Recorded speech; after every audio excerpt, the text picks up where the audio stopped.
hamtaki kutoa tendo la ndoa kwa wanaume mpaka mlipwe hela. Wataalamu, uongo kweli?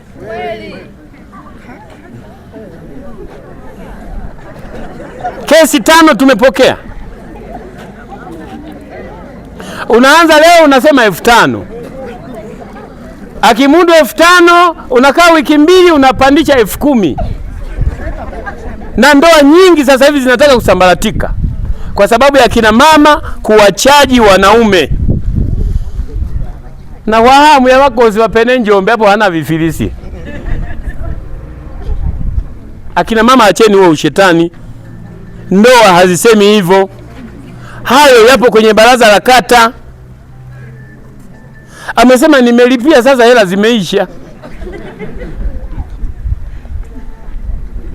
Lakini sasa ukiwauliza vizuri akina mama anasema tumeamua tuwe tunawatoza kwa sababu tunajua wakienda nje kule baa wanatoa hela.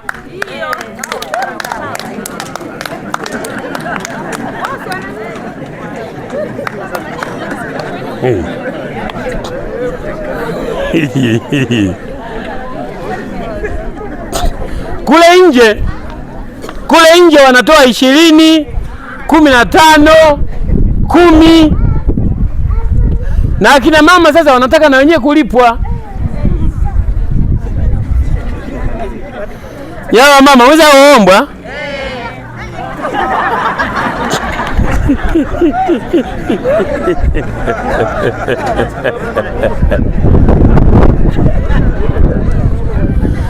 Tatizo linaanzia wapi sasa? Mnisikilize kwanza. Tatizo linaanzia hapa. Nyinyi akina baba, unakuta umekuja baa, umetumia 50,000 lakini nyumbani hujaacha hata 5,000.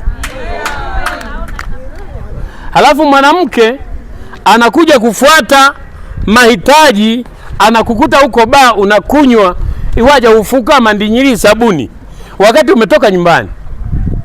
Kwa hiyo akina baba, tusitelekeze familia zetu.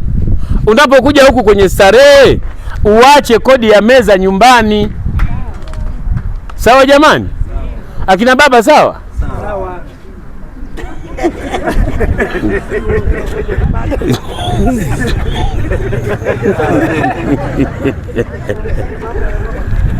Kwa hiyo jamani, ili mambo yaende ni lazima tutunze na kutuache hela ya chakula na mahitaji nyumbani kwa wake zetu.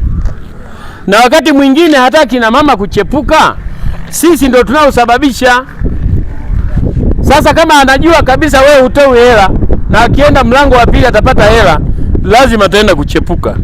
Kwa hiyo kwenye kata ya Ramadhani naomba hiyo kesi kwa kweli zisiendelee kupatikana, na kesi mojawapo imetokea Mgodechi, kesi 2 za hivyo zimetokea Kibena na zingine zimetokea kule Mpeto.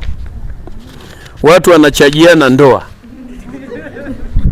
Umeona?